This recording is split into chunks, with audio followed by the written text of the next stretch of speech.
All right, everybody. I am back again with another unboxing of a new multi-tool I picked up. This one is made by a company called Sheath, and they have this in a few colors that they were appealing. So I figured I would grab one and we would just do a quick unboxing and a review on it, and we'll test it out in the future. So let's get in here real quick. Get this thing. The packaging feels okay. It's not too bad. It's kind of like maybe a little thinner than a shoebox. So let's get in there and slide that thing open, and here's the tool. Now, it's a whitish gray color, I guess. In the picture, it looked like it was going to be closer to a white, but in here, it's almost like a clay color, I guess. It's a grayish color. So let's pull it out. So in here, now this one does feel a little bit more smooth than regular pair that you would pick up, and it's a pretty decent sized tool. So we'll set this thing down here, and let's see what else is in the box here before I go into it too deep. So it sits inside of this plastic opened up, and you get a nice little cardboard with the Sheath emblems on it. And then here's a small sheath, and at the very bottom you have the, no, it's not on this side.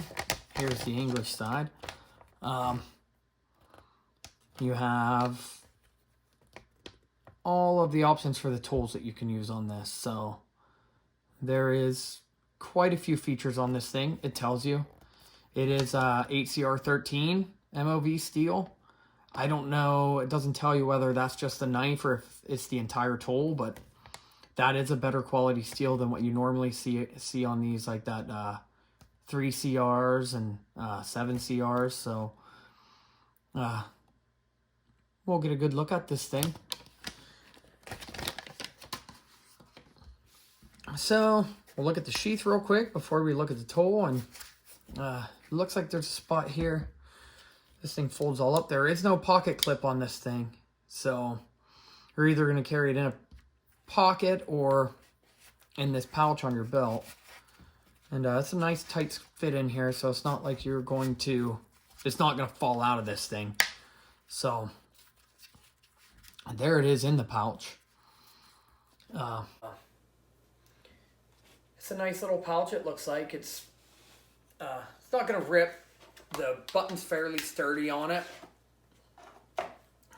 It's got a nice wide belt loop on it. So that's plenty wide for pretty much any belt you would be wearing at work or around the house or outside. So let's slide this thing back out. And we'll set it down here. I mean, it does, like, the accents look really nice on this. Like, this tool looks like they took some more time. The finish on it, I'll be curious to see how that holds up. So this one, unlike the last one I did that had this black coating on it, it looks like it was coated first and then the blades were sharpened. There's no black coating on this edge. I don't know if you can see that in there or not. It looks, maybe it looks like it, but well, right there at that angle, you can see that there's no black coating on the edge of the serrated blade. But before we check anything out, I might as well do the comparison here. So as you can see, this thing's almost identical size to the Leatherman Wave. So I'm guessing this thing is a Wave clone. It looks just like it. The release features are the same for the locking tools. It looks like it's just about the same tool set. So let's get into that. We'll check that out real quick. So just on the outside here, we have a locking knife, and that locks up real far over. I don't think it's enough to slip past it, but that goes pretty far over there. They do have some etching in this blade. I do have another tool upstairs. It's just a knife-based multi-tool, and it has the same like detents in the blade. It's just for show, but that's pretty neat, I guess. And on this side, oh, we pulled that one out already. There's a locking serrated blade. And we get a single cut file, and you get a cross cut file. So no diamond file on this one, but it is a 3-sided saw. So the bottom is jagged also. And then the last tool on the outside is this saw. So they're all black coated, and these teeth still are, but I don't think that's going to make much of a big deal on a saw. So, I mean, it feels pretty sharp, like it would rip through. So that'll be a good one to test out. So we got that shut. So let's open it. We might as well check that too. I have this wave out here. This is my EDC tool. I carry this every day at work for probably the last 5 to 8 years. This tool's been with me. So as you can see, the plier heads are pretty close to the same. These are a little thicker coming up on the Swiss Tech, and the Leatherman's more rounded over. They had a little bit more finishing going on the Leatherman, and as you can see, there is no replaceable wire cutters on this pair. But I can see where they come together already, that black coating starting to come off. I don't know what it is, but it doesn't tell you in there exactly what it is. But let's move on to the inside tools, and hopefully they're not too crazy to get open. Oh no, these ones are really easy. So that's not bad. They're not going to fall open, but, and I've seen this setup before on a couple tools.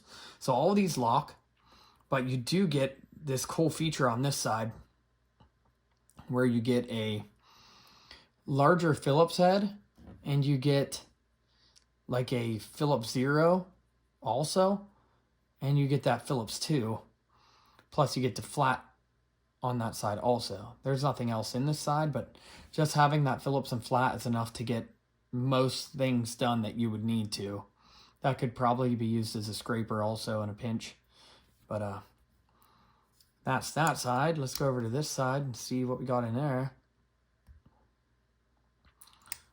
So that side also looks oddly familiar.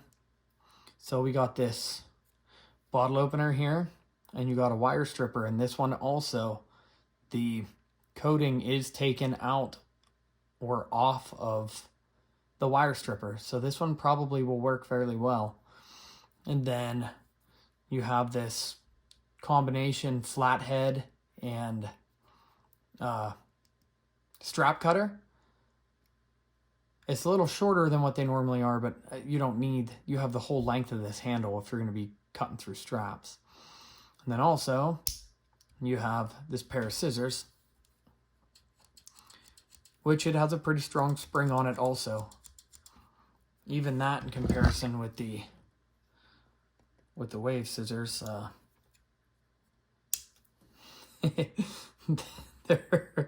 they're almost an exact copy. So folded shut. The spring is a little farther out on the Leatherman, but the scissors actually look exactly the same, minus the spring difference. But and they lock too, as you can see. You push this button on the back and they swing in and they lock, and you can hear it. So that's a cool one. I haven't seen yet if any other bit sets or bit extenders or anything fit on this. This doesn't have a bit driver, but it has them 3 bits plus the smaller flat on here. So that's pretty multifunctional for what it is. Plus, the way it looks it looks like they took a lot more time on this tool. And like I said, I can't say anything about the finish because I haven't got to carry this yet. I literally just opened it up today, so this will be a neat one to test out on the wall too when I finish it up. So I appreciate it. Thanks for watching. I hope to see you back on some other videos here coming up, and we're gonna have a lot of tests to do. So thanks for coming. Like, subscribe. I appreciate every view. Thanks for watching, and we'll catch you on the next one.